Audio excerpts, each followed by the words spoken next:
Okay, welcome to Physics 10. This class is all about physics, basically. We're going to do everything starting from classical mechanics to, at some point, we get into atomic physics, into quantum mechanics, into stuff that is relativity, everything physics. So it's a general introduction to physics, per se. This will require you at times to do some simple, basically one-step algebra physics, basically. So you really need to be able to know how to handle a calculator. I think there is 99% chance that there will be no trig whatsoever involved, okay? Sometimes probably when we have two simple forces, for example, when we combine them, we have to know how to add those two, okay? Or two velocities, okay? But other than that, we should not have difficulty with this class in terms of the math for it. So this is in a nutshell. You should have access to the syllabus for this class. Everything is going to be conducted online. Classes, testing, and everything else that is going to be here. However, because this is a reg meet class, that means we regularly meet during this time. We will be here. I'll have a session here every Tuesday and Thursday at this time, and it's supposed to end at 4:25 p.m. Okay. So that is basically what the times for this class is. Expect also exams to be made available during this very same time too. So that's basically what you need to do. So you really have to factor that in. Now, there are two exams, as you can see from the canvas. Whatever I say in here, you have to check on the syllabus to make sure it's accurate, okay? Let me go through it quickly in here to talk about those things. Let me pull it first of all. Is this physics? No, this is not the class. Hold on, I'm sorry. Yes, this one. So let me start sharing the screen. Before I do that, let me pull the page first. I don't want to. Okay.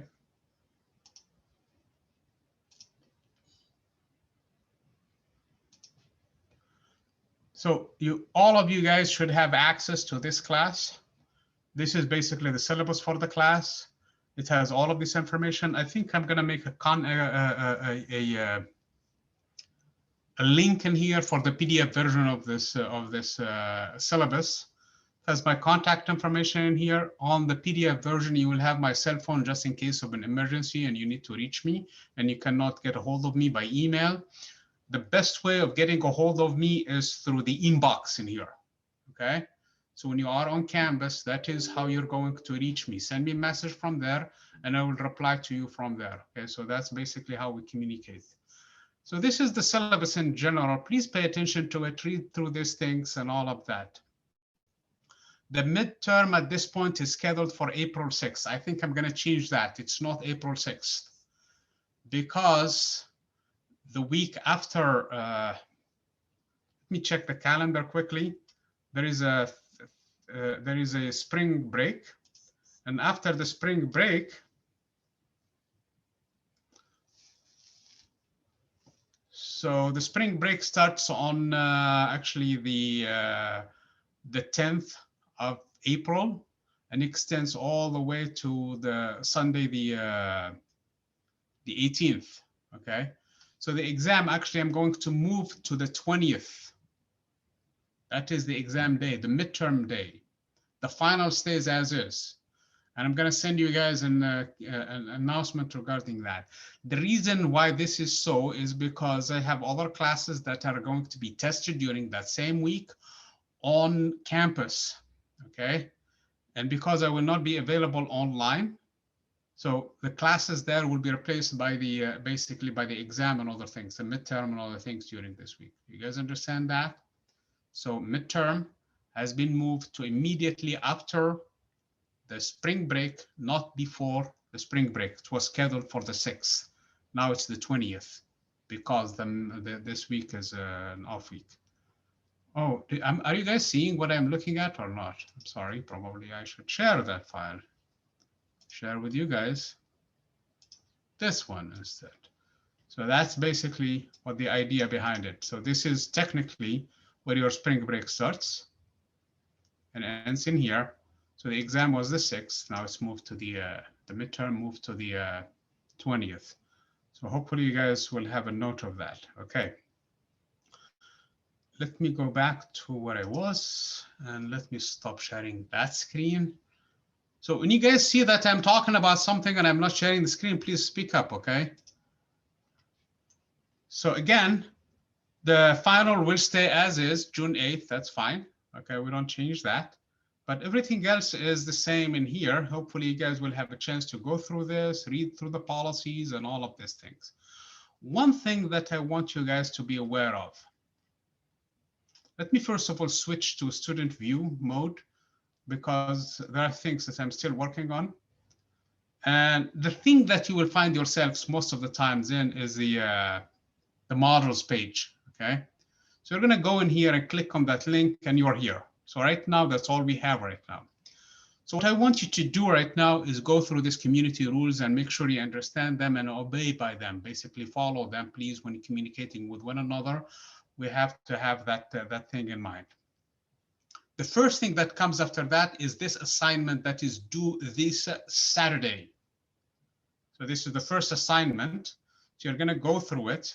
It has 2 components in it. Component number 1 is due this Saturday. And it's this one, this whole thing in here, where you're supposed to read the prompt in here. Some people believe the earth is flat. You're going to go and find some resources online for those and try to see what the flaw in their arguments is, okay? That is your job. That is due by this Saturday.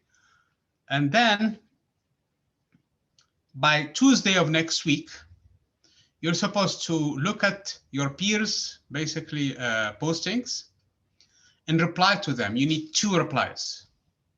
Please choose the people who have the fewest replies, okay? Usually the first person who posts will have a bunch of people replying to him or her, and then the last person who posts will have very little, if anybody, posting to him or her. So we need to get basically this thing in here. You need to really be thorough in your replies. Don't use short words, yes, no, agree, not agree. That's not acceptable. You really have to think about what that person is saying. They put a lot of effort putting that thing together. So you need to really come up with some thoughtful, basically, replies.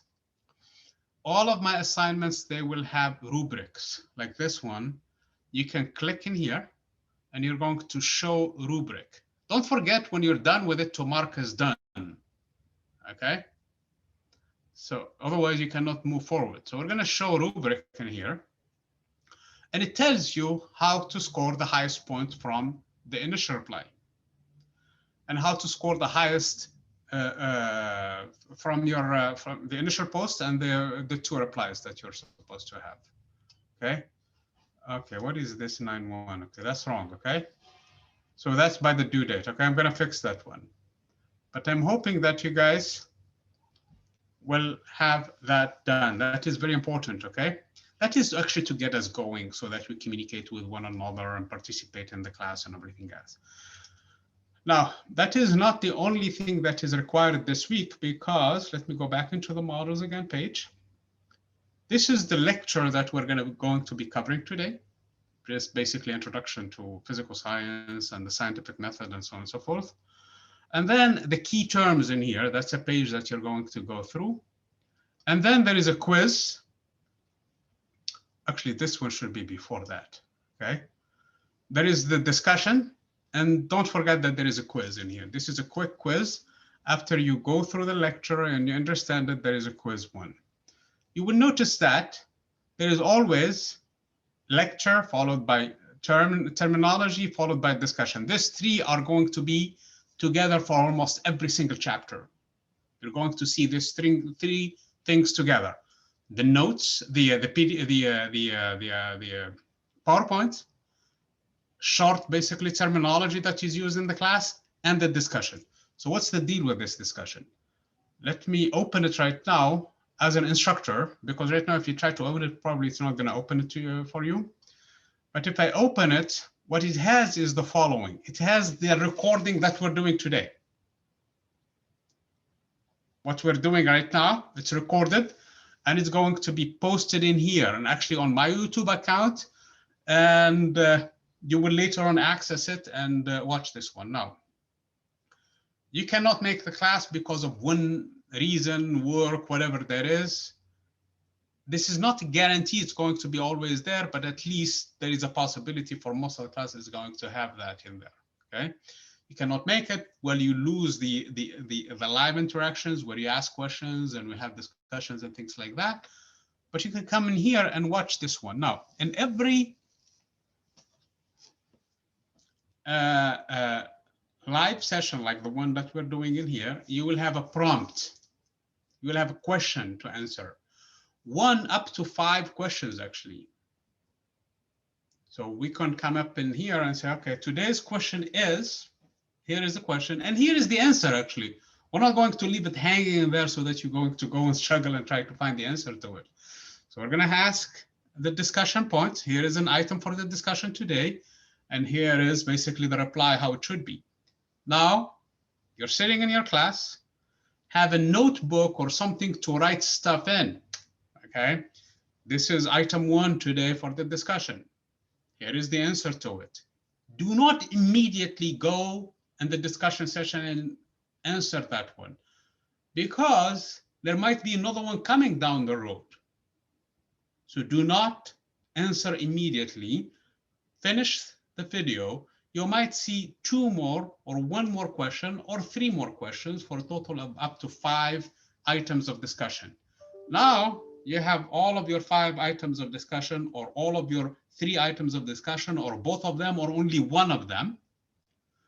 And you already have noted what the answers to them. You come in here and you post your answer and you say, okay, here is my comments. This is what we were asked to do. This is basically the replies. Thank you very much and have a nice day.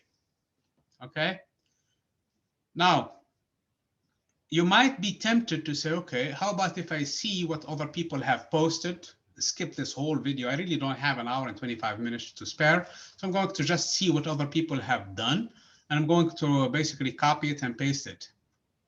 It's not going to work. The reason why it's not going to work is because you're not going to be able to see what other people have posted unless you yourself post.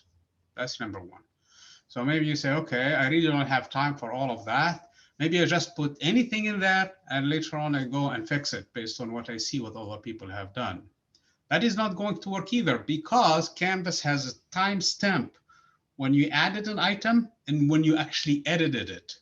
So if you change something after you post it, that is going to nullify it. As far as I'm concerned, you did not really post, so it's going to, you lose everything. So it's better to keep it the way it is and get partial credit for it than to correct it, okay?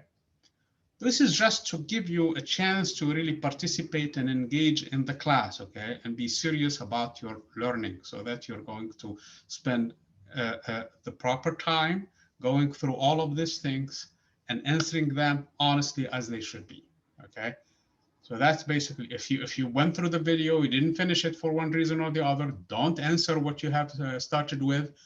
Finish it later on and finish answering your prompt. There is a timeline for it that is, I think, generous in terms of when it's due, okay? Do you guys understand about this, that are going to be almost 2 to 3 times, 2 discussions, sometimes 1 discussion a week of how to be handled? Yes or no? Yes. Okay, Yes. at least 1%. Good. So good, I have more people. Listen, this is today's discussion point. Is how to answer these discussion points. Okay. So what we're supposed to do is attend the class live, take notes of the discussions that are being raised. This is item 1 for today, actually. And after you do that, when the live session is over, or when you completed watching the video, then you have a bunch of them, 1 up to 5, that you're going to go on Canvas and post your answer and be done with it. You make a mistake, don't correct it, because if you correct it, it's going to cancel everything. We're going to see, it's going to show me that it was edited, and per basically rules, we're not going to count that, and you lose valuable 5 points. you decide, you know what, I really don't have time for this discussion. I'm going to just work on the exams and the homework and everything else, and skip this altogether. Well, you're losing 90, you're working out of 90 out of 100, basically, because that's 10% of your grade.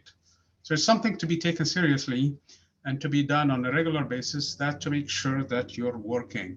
Because believe it or not, one of the things that that we saw, at least in the past, when classes are online, is, you know what, oh man, this week I'm working, so forget school for right now. I'll pick it up later. I'll pick it up later. By the time after 1 week, even 2 weeks, or after a few days, you try to go back and you will have very hard time basically trying to readjust to know what has happened, okay? And then it's a struggle trying to keep up, or sometimes you give up completely. So this one will make sure that you're always basically in the class working, doing what you're supposed to be doing, and keeping me also in check to make sure that we're working and progressing as it's supposed to be.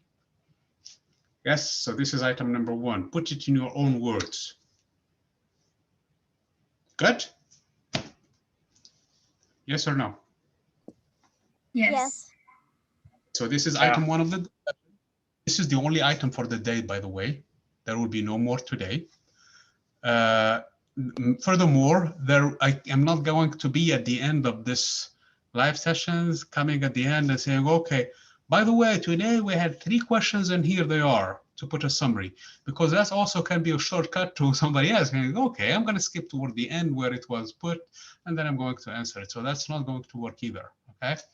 So they come in, you don't know how many, when they are. So it's at the end, out of fairness, you have to attend either live like everybody else who's attending live, spending their time in here, or watch the whole thing honestly and take notes of it and things like that. So this is in terms of business. Of course, there will be exams. They're going to be online. There will be some examples that we're going to be doing in class, and those examples we're going to be emphasizing on them so that you guys can ready yourself for the exams. And this will be clearer as we progress along with this class. Okay, do you have any questions for me? If you guys don't have any questions for me, we are ready to jump in.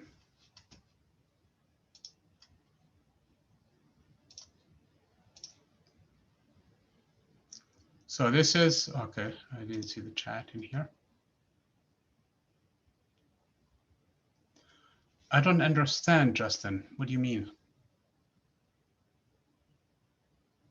Like hands-on, you mean? Like lab and things like that?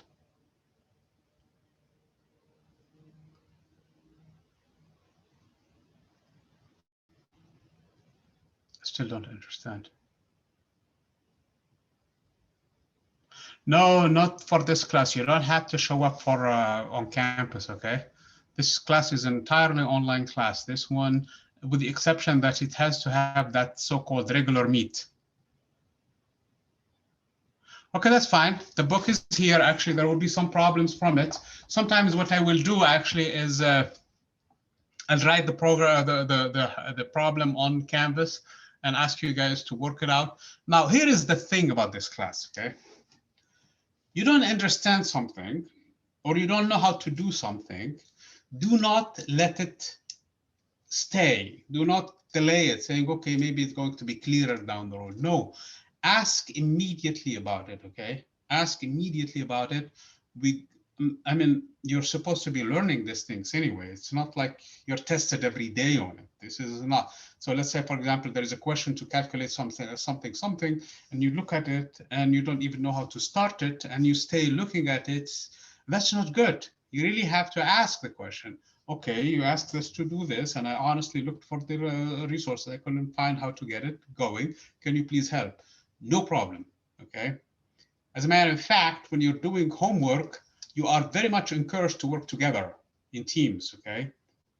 The reason why is that so is because you benefit a lot from this. So ask the question, I'll be more than happy to answer it for you, and then share it with the class, okay? Here is a question that came in, and here is basically how they're thinking about it, and you can come up with it. Because at the end, it should be something that you learn from it. Now, even after that, for example, it's still not clear and you don't understand it, do not think that, oh, maybe there is something the matter with me that, okay, I didn't understand it. That is not good. actually the fault does not lie with you, it lies with me then, okay?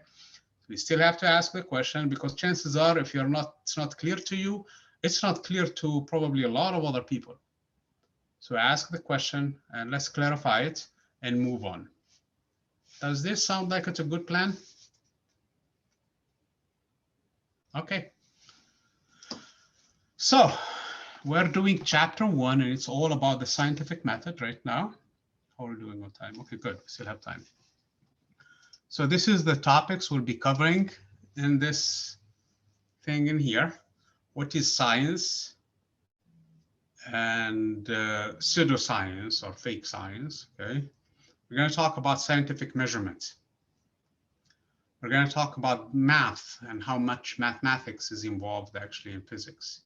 Physics has a lot of math in it. We're not going to do that in this class, but to be aware of the fact that any science is close from being perfect as much as it has math in it. Physics is very close from it. Cannot be mathematical. It's not math physics though, but it's supposed to be very close from it.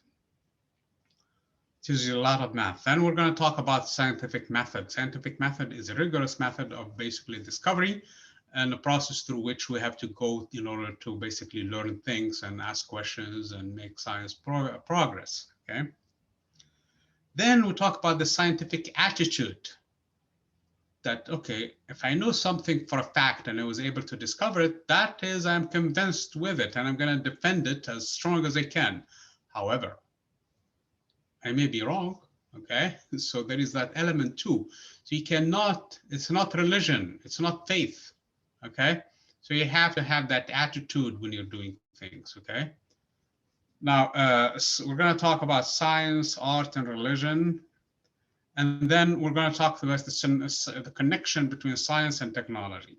I mean, to answer this question about science, especially in religion, is that the two have different fields of applications. I am not, I don't like scientists when they start to tinker around with things that we don't have any business talking about. Like, for example, God, does God exist or not? Well, physics deals with the stuff that is here, okay, that we touch and we work with and we measure and things like that.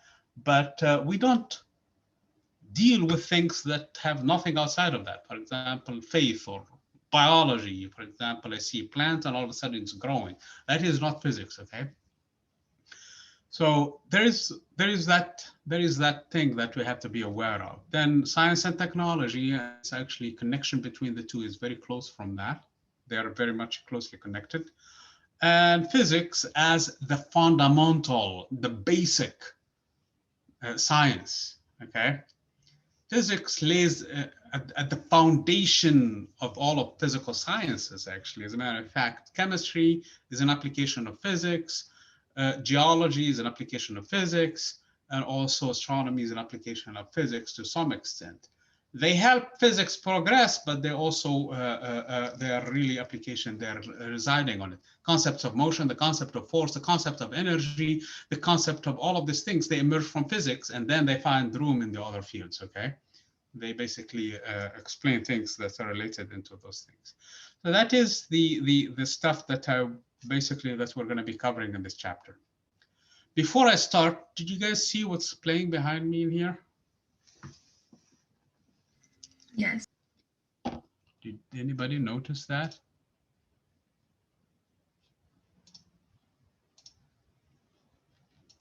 Yes?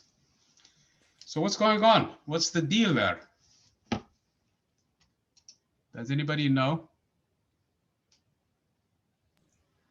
You talking about the whole NASA thing? Yeah. Do you know when it's going to happen? Oh, you mean the colonization of Mars? Not sure. Do you know this thing is happening very soon? Does anybody know? Is anybody following the news? Oh, is that not the Curiosity rover? This is not the Curiosity, actually. This is Perseverance that is landing this Thursday. Huh. 2 days from today. Okay. Did not know that. This is a big deal because this is the heaviest rover that is going to land on Mars. This was about, it's actually February 18th, which is this Thursday. about 1,000 kilograms, and among other things, it has an Ingenuity. It has actually an aircraft called Ingenuity that's going to leave it and is going to hover over and takes aerial pictures of Mars, actually. And this is going to land this this Thursday. And it's going to do a lot of things. One of them, it has this this module in it that's going to basically make oxygen out of the air, out of CO2 mainly, of the air on Mars, for two reasons. Basically, to prepare for manned missions in the future, and also for the taking off from the planet Mars, because in 2026 we're planning to send another lander in there that is going to collect actually some of the samples that this one is going to make, so that we can bring it back to Earth and study the soil of Mars here on Earth. So that's going to happen this Thursday. And the reason why I'm saying that is because I'm going to be working with the STEM Center on that day, this coming Thursday, actually, where we're going to have an event there where we're going to bring students. I have some of my other students in my classes, and you're actually welcome to. I can send you the link later on, where they will watch the landing live when this comes into, when it comes to through the descent, basically, into the planet. And it's a very important, big project, actually, a big deal that is going to be there. So it's really something very, very important, and I wanted to bring your attention to it because of the fact that on Thursday I may, okay, watch the announcements, okay? So that's something that is going to be there. So this is the Perseverance, that's how its name is, and it's a name that was, I think it's a good name, especially in the times of Corona. So let's get back into the chapter.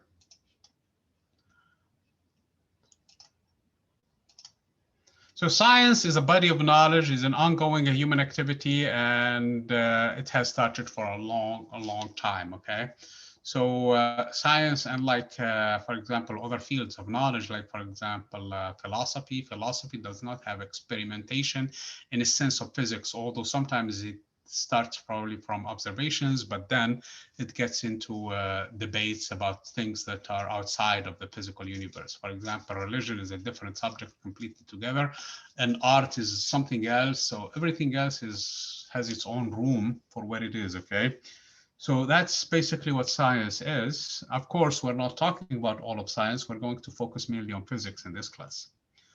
Okay, the measurement. Measurements are a hallmark of good science. Actually, if we can't measure it, it's not physics.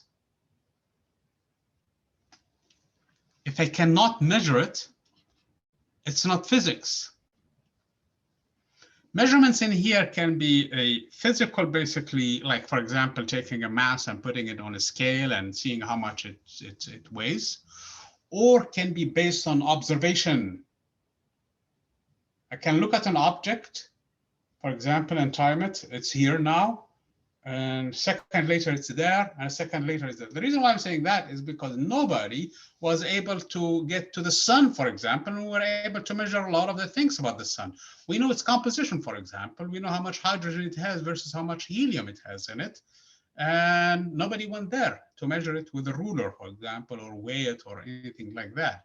We even know stars. Proxima Centauri, our nearest neighbor, we know it's a red dwarf star. So it's a star. Actually, we can see we can measure its temperature. We can do a lot of things for that star. Nobody went to it. Okay, not even a single instrument was able to get there. So we're only looking at the star, we did the spectral analysis, we see the light, how it comes in through a spectrum, and then we decide on its composition, and we decide on its temperature, and we decide on its size, how big it is, and we were even able to find at least 2 planets going around it. So that's science, okay? Now, I want to ask you a question. What is measurement? Does anybody know?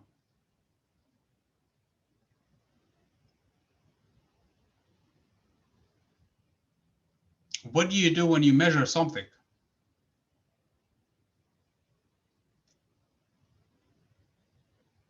Is it like a comparison? It's a comparison. That's very good. That is what it is. Comparison to what though? Standardized units? To a standard, okay? Something that we agree on what it is, okay? So it's not something that is inherent in the thing. It's what we decide being that, okay? For example, the meter, and I had a ruler in here. It's in way back in the corner there. The meter is what we have decided to be the standard unit for distance. So if I want to measure, for example, this desk, I'm going to go to Paris and grab that standard meter and put one in here, one end in here, and then take the other end and find it to be, this is about 1.5 meters, okay?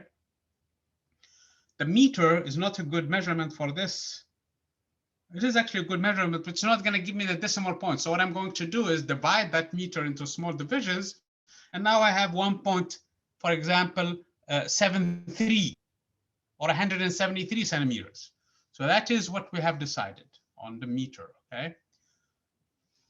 Is it right to say that this is the unit of measurement? How about the foot, for example? That's another way of measuring distances too, okay? 3 feet, 4 feet, 6 feet, I don't know, things like that, okay? So that's also another way of measuring distances. So which one is right and which one is wrong?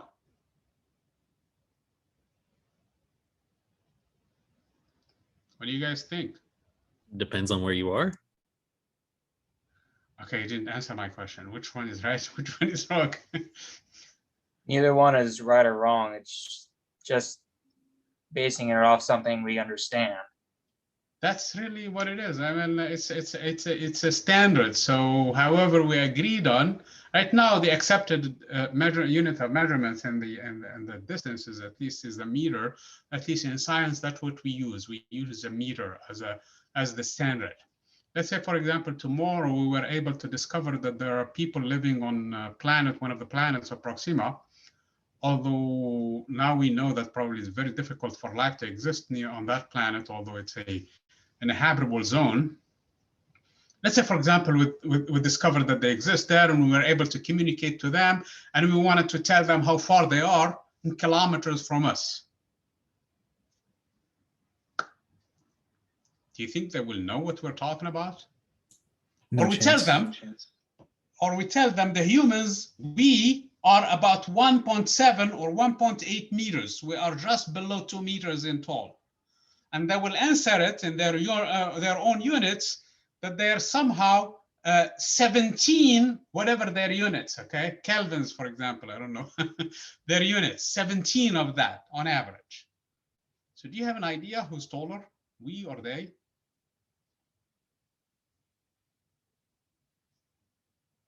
What do we need in here? You need a standard? You need to convert. Do you understand that? You need to convert from their unit to our unit, like when we convert from a foot to a meter. So you need something that we agree on, okay? One of the things that we can agree on is how far light, for example, travels in 1 year. In our units, for example, we can find how many kilometers it can travel or how many meters it can travel. And then if they tell us how many of their units it travels, then we have a common unit. Now we convert and we know that they're probably about 50 centimeters probably, okay? Maybe the third of us, okay? They are not too tall. So again, that is what we do when we measure things. When you measure something, you append a number to it. And all of a sudden you're smart about it. If it does not have a number, you're just basically saying something, okay? If I have my cup of coffee, for example, that is hot, and another one that is hot, but not as much hot, and a third one that is actually hotter than the second one, but less hot than the third one, you see how complicated it gets if I have 17 of them? I can get very, very confusing in here, and we have no idea where things stand at the end of the day. But if I append numbers to it, one of them is actually 27.3, the other one is 27.5, and the other one is 31.2. Not only I I have ranked them, but I know how big they are in terms of what their difference in temperature is. So Mr. Kelvin in here was appropriately, accurate when he said that I often say that when you can measure something and express in number, you know something about it. You quantify it, okay? When you cannot measure it, when you cannot express in numbers, your knowledge is of a meager, what is it, an unsatisfactory kind. It's just basically rough things, okay? It may be beginning of knowledge, but you have scarcely in your thoughts advanced to the stage of science, whatever it may be, which is something that is used a lot in biology. Biology is starting to be quantified more and more and becoming closer and closer to being more accurate. But if you really don't give that, then it's still the same thing. I mean, I go to, what is it? From 1 to 10, I had a pain in my, what was it, in my foot? Or yeah, in my foot a few months back, and I went to the doctor, and the doctor, from 1 to 10, how is your pain? And I didn't know what to answer. I mean, I was really struggling to give him a number because I have no idea what scale he's using or what scale you want me to think about. But that's basically what these things are. So physics is a very accurate science because it uses numbers, okay? Watch me. If we come up with something new in physics, we have to always ask is, how can you measure it? You have to devise an experiment so that you can measure it. If you cannot measure it, it's not physics. Maybe anything but physics, okay? There is very, very few concepts in physics that you cannot really measure because they are mathematical in nature, but everything else is measurable. So I'm not gonna ask you on a scale to 1 to 10, what is this force? No, you're gonna give me a number on it, okay? You're not going to just, or what is the velocity in here? You're gonna give me a number to it. Okay. You see how the beauty of scientific method in here, for example, the distance from the Earth to the sun has been measured a long, long time ago using the moon when it's a quarter moon, okay? And based on that, because we knew the distance from here, the Earth to the moon, again, using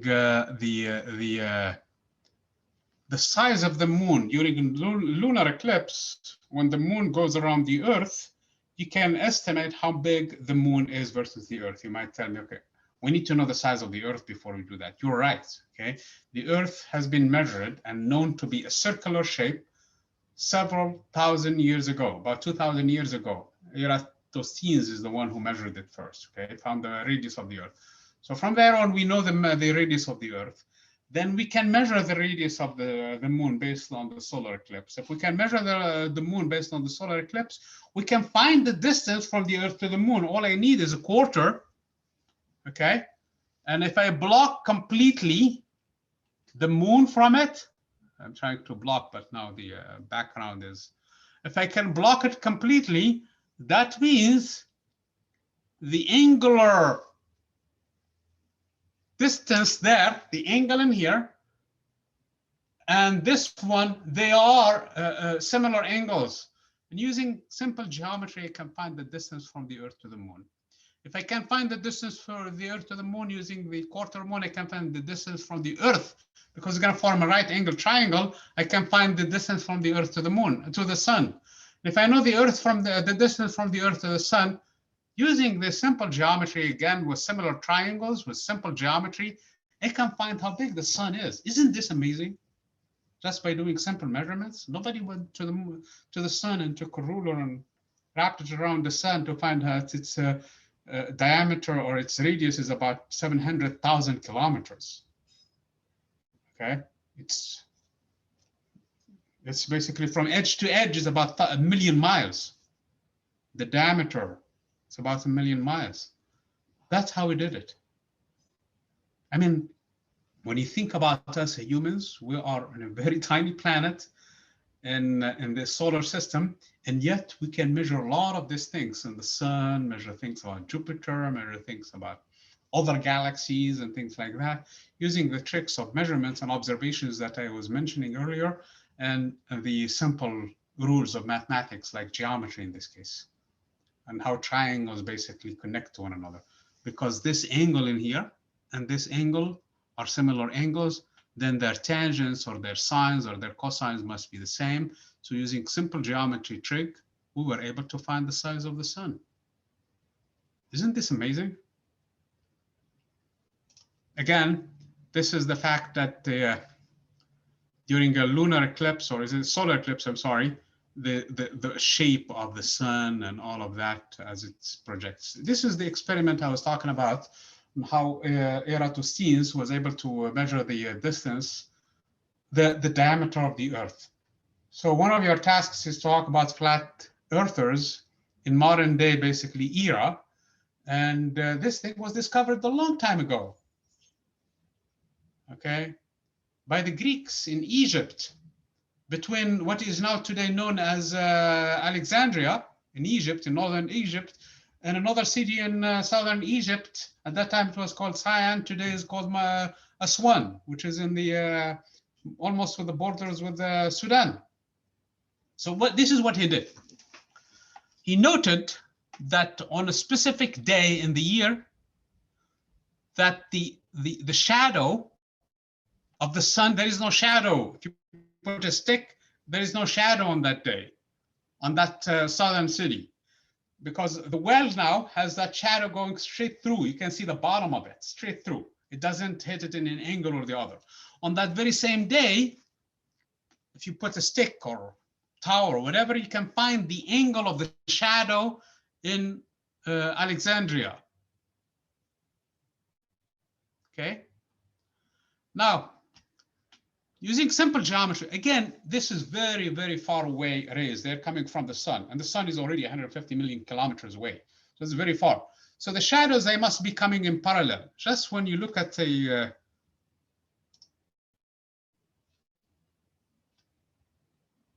let me share with you this picture here. I was looking for a picture. How are we doing on time? Still have time. Good. Let me stop sharing that screen again. Share.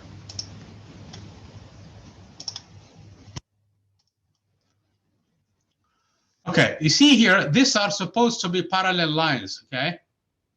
When you are looking at street that extends for a long, long time. Yeah, these two parallel lines, they meet at the end in there, okay? They look like they're meeting in there. So that's exactly what's going on in here, that these are two parallel lines that come from infinity. So since they are not meeting now, so they must be parallel at infinity. So this is more or less the argument that we're going to make in here. And it's accurate, actually, about these lines. So you can use simple geometry and find that that shadow itself, the 7 degrees, 7.1 degrees, is the same angle in here. So now you know the angle of the arc. All you have to do is measure the distance from between these two cities, Syene and Alexandria.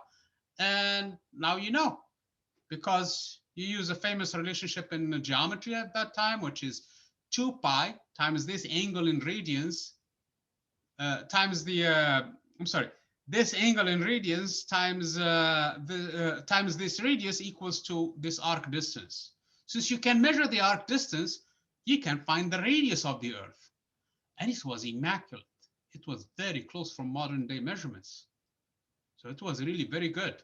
Not only he was able to find this distance, but he was able to find the entire circumference of the Earth. So the Earth was known to be a sphere a long, long time ago. And this is the measurement for it. This is a convincing argument for it. So that's science. This is not philosophy or QAnon or whatever, those people who are spending a lot of time wasting it and grabbing people's things and things like that. Anyway, so that is how we measured the radius of the Earth. This is how we measured the diameter. Since we know the diameter of the Earth and we know how long it takes for the moon to clear the Earth and how many shadows in here, we can estimate the size of the moon. It's about 2.5 times the shadow that it's cast in here. So from here, you can find the size. And from its size, again, using the trick I was talking about, similar to this idea. Since you know its size, you can find its distance. So it's all related. One thing that is important in all of this, astronomy played a major role in the advancement of a lot of other sciences, including biology, including physics, including chemistry and things like that. And this mission that is we're talking about in here on February 18th is actually it's trying to discover because it's going to land on Jezero Lake, where we think there was a lot of water in there, but also primordial early life on Mars. Okay, I mentioned the fact that physics uses mathematics. I was debating another discussion point in here. I don't know if you heard of this author called Max Tegmark. I hope that you guys can. Where is the chat in here? Let me write his name. I have to stop sharing in order to see that. Max Tegmark. He's a physicist, I think, from MIT. He has this book about the multiverse, the different universes out there. And one of them is that we are living in a universe that is actually simulation. We are living in a big computer, basically. This whole thing that we live in right now is just a simulation. And the idea there is based on this point in here, namely the fact that there is a lot of mathematics and physics. So it seems like we obey these rules of this big computer, that somehow the universe is calculating the way it's moving based on these rules and these laws. It doesn't matter whether we are in a simulation or we are really living in a different universe, or because, I mean, there is some philosophy in there. It's a good idea you read that book on that issue there, okay? But the point being in here is mathematics is extensively used in physics, and that's what we use to do measurements and come up with laws. And the equations are actually a summary of our knowledge. You will see one of the equations, for example, F equals to ma. That equation can tell a lot about what's going on than what we could have spent probably a lot of paragraphs to say. A math equation can tell you a lot more than what you can write on a text in there. Okay, again, the scientific method, there is no one scientific method. The basic premise in here is that you make a hypothesis, you test your hypothesis, and if the test fails, that means the hypothesis is wrong. Usually that's how you make a hypothesis, so that it fails. Unless otherwise it's going to be confirmed again and again, in which case you promote it to a law. A law becomes more than a hypothesis. It's a fact that always is true. If one experiment violates that law must be abandoned, and we have to come up with a new law to explain things. When we gather a lot of this knowledge together, that becomes a theory. So a theory is not what people refer to when they talk to, oh, I have my theory, or he has this theory and things like that, which is usually equated to an opinion. In science, a theory is really a lot of knowledge, and it's founded in a lot of experimentation and also based on a lot of the logical, usually mathematical, at least in physics, foundations. So it's far more rooted than what is commonly used on a daily basis. Okay. So recognize the question. So there is a question, a puzzle, or an unexplained effect. Make a hypothesis, which is an educated guess. So it's not just any guess. And then to resolve the problem, predict consequences based on the hypothesis, perform an experiment, and formulate the simplest general rule that organizes the three main ideas. I think if I let go of this object, it's going to fall, and it's going to fall according to a certain law. Namely, the time it takes will depend on this distance in here. Okay? So what I do in this case, I drop it and measure the time, measure the distance. Is my hypothesis correct in here? If I repeat this experiment at different heights and different things, I could come up with a law. Of course, this is not a fundamental law. This is the law of free falling bodies, which is one of the things that we'll be discovering in here. But again, this is basically the process. Sometimes the process doesn't work in this linear fashion. You discover something and then you work your way backward, okay? So discovery is not usually bounded by this kind of, it's not an algorithm in a sense. okay?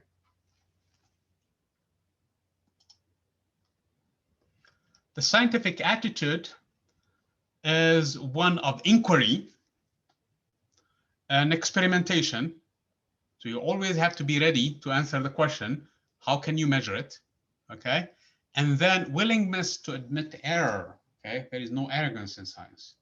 I mean, you can always try to defend it based on what you believe is correct. But if you discover the flaw in it, you need to be the first one to abandon it. You don't want to basically hide stuff. Cheating is not allowed in physics. Okay. If you do it, you're going to be discredited completely, and you're not going to have a leg to stand on. Okay.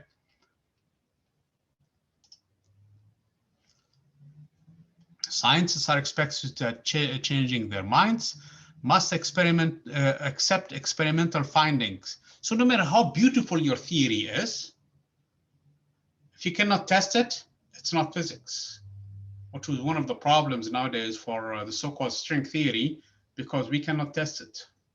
Not only that, but there is not a single one of them. Okay.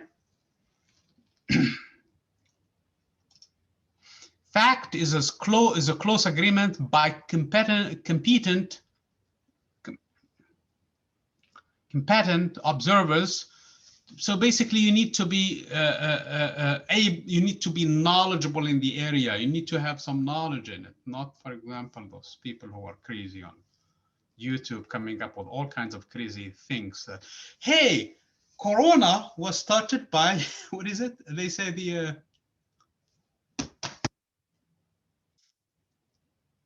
by the deployment of the new standard in telecommunications. What is that? The 5G. The 5G Yeah. tower. Yeah, that's crazy. How is that possible?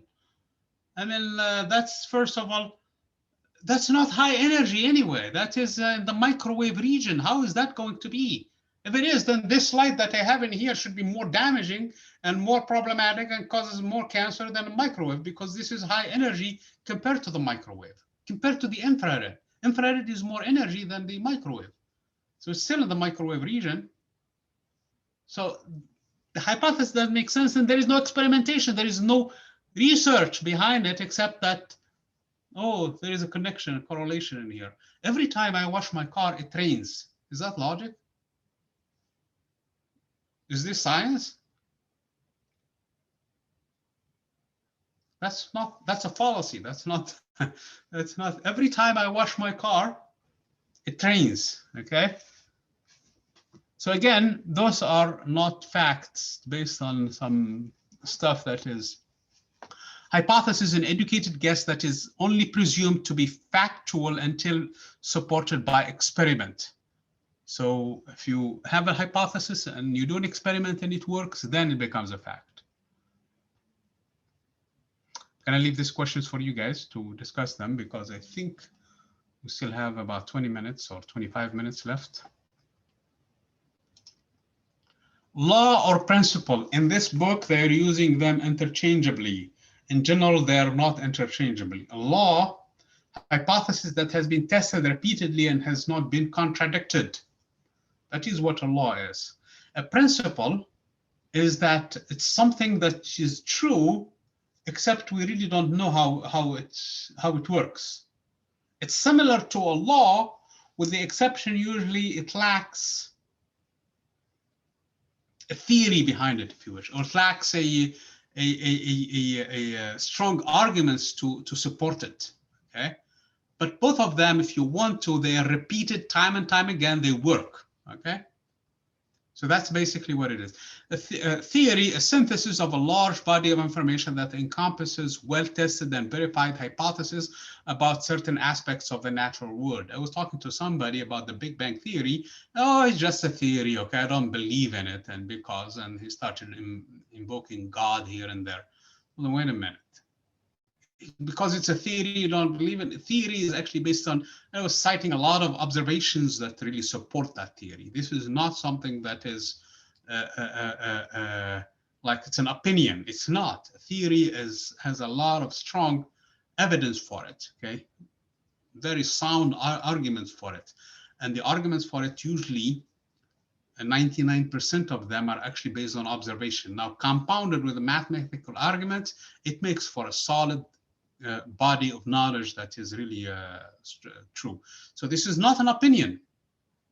It's not like what we say, for example, when we say, oh, I have a theory about that, and we start making up stuff, okay? We'll talk about this one when we come time to it, okay? We'll have quite a few things during the class, and we will try to come up with different theories and see if they make sense. A theory, one thing that is very, very important component in it, in order for it to really be at least taken seriously, it should not just explain what we saw in the past. For example, there is an experiment in here, an experiment in there, an experiment in there, or observation in there, and now we come up with an explanation for all of these experiments in one theory. For example, the theory of relativity, or the theory of Newton of mechanics, or the theory of quantum mechanics, or something like that. So now we explained what has been seen, but that's not good enough in a theory to be able to be admitted, accepted. It has to be able to go a step beyond. In other words, predict things that we didn't know before existed. And that's exactly the situation in this case. When Newton, for example, was able to explain the laws of Kepler, he went a step beyond that. And in that, the people predicted Halley's Comet is coming back. And sure enough, 76 years later, it came back. So that is different than somebody coming in there and talking and explaining Kepler's laws without really having something to back it up. Same thing, when Einstein, for example, came up with the big general theory of relativity, it was immaculate, explained a lot of things. One of the problems that Newton couldn't explain is that the orbit of Mercury, that was not correct, according to Mr. Newton. Mr. Einstein explained that. But if all Mr. Einstein did was explain that, that is not good enough. We needed to predict something. One of the things that Mr. Einstein predicted was the so-called gravitational lensing, that gravity acts like a lens, converges basically light like a lens. So during a lunar solar eclipse in 1918, people went and saw the sun, and the star that is supposed to be behind it has its light actually bent around the sun. So they called Einstein and they told him, look, your theory works. You predicted something, and here it is. We're looking at it exactly how you predicted it, with the numbers and how you predicted it. Of course, Einstein reportedly has said that, I'm glad it did, because if it did not work, he really was believing in his theory, and he thought that it is too beautiful not to be not correct, okay? And he said that if it did not work, that means God has missed on something very beautiful, okay? That's what he famously said. Anyway, the theory has to go a step beyond explaining what has been observed, in that it predicts things that might happen, that should happen, okay? And then when you go and actually see them, they will be there. Otherwise, it's no different than pseudoscience, okay? Then explaining things with left and right, and, oh, Corona was caused this and this, and then you cannot predict anything in the future based on that theory, okay?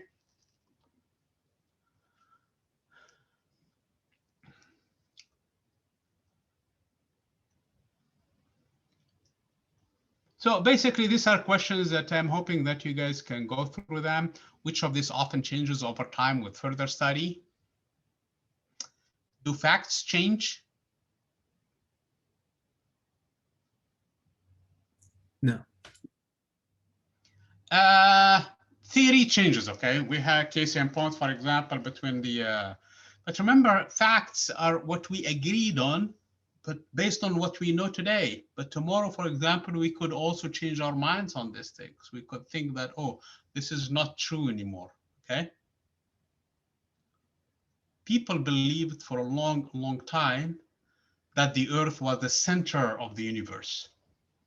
These are people with knowledge, and they could look at the sky and they see the stars moving, they see the sun moving, they see the moon moving around the Earth. So they concluded that the Earth, as a matter of fact, is the center of a big circle where everything is going around it. Isn't that a fact? And you ask them, yes. They tell you because look, we can do an experiment today. Pick any object in the sky, okay? And you will see it moving around. That was a fact until Copernicus came in and looked at the same things, and he said, you know what? I don't think that the Earth is the center of the universe. As a matter of fact, I think the sun is the center of the solar system. And the reason why we see these things, first of all, a day in, day out motion, is because apparently the Earth is moving around its axis. And in doing so, it's moving around the sun. And this object, the constellation, and everything else is changing because of the fact that we are moving around the sun. Did this fact change or not? It did, because now we have different explanation for it, and actually a far more fact that is based on different observations that are actually backed by science, okay? Mr. Ptolemy actually explained one of the strangest things also for the motion of Mars is Mars from time to time goes back in its path, called the retrograde motion. We didn't know how to explain this thing. So he came up with circles and circles and circles, but that also fact changed because now we have a better theory for it, okay? So again, facts and theories, they both change because of the new tools that we have that can change them.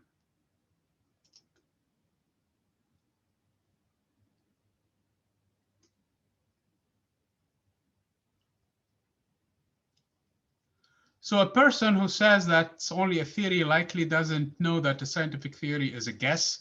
It's not a guess, okay? Number of facts, it's not number of facts, hypothesis of sorts. It's vast synthesis of well-tested hypotheses and facts. That's what a theory is. So the Big Bang theory is actually a vast synthesis of well-tested hypotheses and facts, okay? So that's really what you have to have in mind. Okay. Science, art, and religion. Science is of natural order and involves the discovery and recording of natural phenomena. Basically, we tally them, we group them, we classify them, we rank them, we see how they behave, we see how they change, and things like that, okay? This is, in general, what science is. Physics is interested in motion, it's interested in forces, interested in energy or exchange, and so on and so forth. Art is the interpretation and expression of human experiences. This is something we can't say. I mean, what looks to you like it's a beautiful, for example, artistic thing, it may look to me like it's nonsense. I don't even understand what you're talking about. You guys understand that? And vice versa. So this is a personal thing. Although there are some common things that people agree on, that this is good, okay? Remind me to do a musical number. I think it's a beautiful thing. Some of my students laughed at it in the past, but I will try to do it in here. Hopefully you guys will not laugh, okay? So when time comes to it, I'm going to make music in here because I'm seriously thinking to quit teaching and go into on a tour, okay? Have my own band. And maybe some of you are musically inclined, they can join me, okay? So again, talking about art, what I think is probably is art, maybe is not to you, and vice versa, okay? Religion involves faith and worship of a supreme being. Again, this, we cannot test it, at least in physics. We cannot do anything about it. So you ask me about God, I cannot tell you anything about God. I cannot tell you one way or the other, okay? But this is a matter of a personal, basically, how you arrive to it, okay? And that's how it really should be. I mean, there are some physicists who get entangled in this issue and they cannot come out of it because it's clear distinction between the two. We should really keep the roles of everybody. Somebody, for example, has a wedding or has somebody who passes away. It seems like religion is actually a good place to be there for it has some magical effects on it. You come ask me to apply Newton's laws or apply physics at that moment, probably that's not appropriate. So it's not going to work anyway. You guys understand that? Similarities between art and science, knowledge of what is possible in a human experience, and in nature, knowledge of both effects and our views and decisions about the world. That's basically what we do. They affect what we do. Similarities between religion and science both deal with unanswered questions. Okay.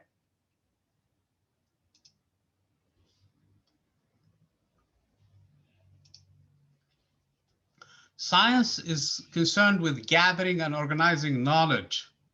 Technology is the use of scientific knowledge for practical purposes to provide tools for further exploration. Look around you where you are right now. See how much technology is there. Modern day technology, okay? See a lot of it there. And you will see that it's rooted in a lot of different kinds of fields, and at the heart of it actually is physics. That's how a lot of these things, electricity, magnetism, quantum physics, and all of that is involved in your cell phone, your computer, and whatever other things you have, cameras and things like that. Physical sciences include geology, astronomy, chemistry, and physics, and at the heart of it is physics, really. Life sciences include biology, zoology, and botany. Physics underlies all of this science because they all deal with forces and energy and interactions and things like that, and that is what physics is. It's amazing. I mean, physics tend to be very precise and far more precise than any of the above because it asks simple questions. It deals with this thing, okay? This thing does not have an opinion about things. This thing does not have a feeling about things. And if you drop this thing, it's not going to come back and fight or eat you. But if you are dealing with a lion or a tiger, that is actually what biologists and other people do, or zoologists, and they have to deal with their personalities and things like that that we don't understand. So yeah, we ask, I mean, if you tell me, you take, for example, a lion and you drop the lion from the 7th floor, I can tell you precisely with what force that, that lion will hit the ground with, and what time is going to hit the ground, and so on and so forth. What the lion will feel after it falls, I don't know, okay? If you're standing, what's going to be there, what's going to do to you, I have no idea. That's not physics, okay? See, that's where the rules start and finish in there. Okay, so I know we finished a little early. Why is this thing doing that? So this is basically in a nutshell. I know there was only one item and I'm going to summarize it today. The beginning, usually I'm kind of lenient when it comes to the grading of these discussions because I'm hoping that you guys get a hang of them. But so that you can, so the first thing in here today is you're supposed to go and tell me how you're going to be basically answering those prompts when we were doing discussions. So hopefully you guys can have picked up on that. And I'm hoping that the recording should be available tonight. Right now, it's a little after 4 o'clock, so maybe around 6:30 p.m. it should be available for you guys. It's a good idea to subscribe to the channel, to the YouTube channel. The reason why I say that is because sometimes it takes time for me to basically, first of all, download the file, make some changes if need be, then upload it back to YouTube. Then YouTube goes through an indexing process and takes some time for it to make it available. And if it's available for me, I wouldn't know that it's available. So it takes more time for me to go and grab the link from there and post it for you guys. Sometimes it can be to the morning after or the day after when I post that. So, but if you're a subscriber, you would know exactly if something is available. Now you'll see a bunch of videos. There are over 200 and something videos in there. On a daily basis, like tomorrow, for example, you should be able to see an update. You're going to skip just through what you need from here and go and do your class. So that's basically why it's a good idea to do that. So that's one thing. So the discussion item for today, I mentioned it. Do not forget to include also the discussion that is due this Saturday. That is far more basically work in it. And I need you guys to get going on it and find the resources for the prompt, share them, see what you think about them. Try to keep them short. Don't bring something too long, okay? I have seen videos, somebody's here on soccer. I was watching the other day the discussion on how Liverpool basically lost to, what is it, Leicester, 3-1. And the discussion was 3 hours and 28 minutes. Man, I couldn't even get to like half an hour before I quit that discussion, okay, that video. Anyway, the thing is, try to keep it short, hopefully under 10 minutes, okay? Try to keep it short, and bring the main points in there, and why do you think there is a flaw in it? Because that's not science. Of course, we know the Earth. I mean, this guy discovered it over 2,000 years ago in Egypt. And now people are still thinking that the Earth is flat. And somehow, what is it, that a laser from the sky hit California, and all of a sudden California was on fire for some reason. And there's so many crazy ideas in there, okay, that don't make sense.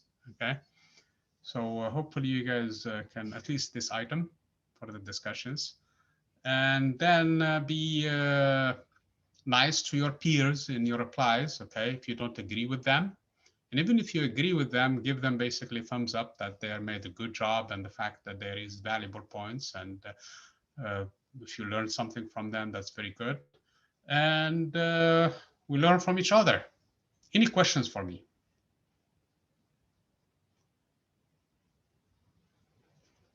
Please watch your announcements, because I may make some changes for Thursday's class. And I will see you then. If you guys don't have any questions, let me stop the recording first.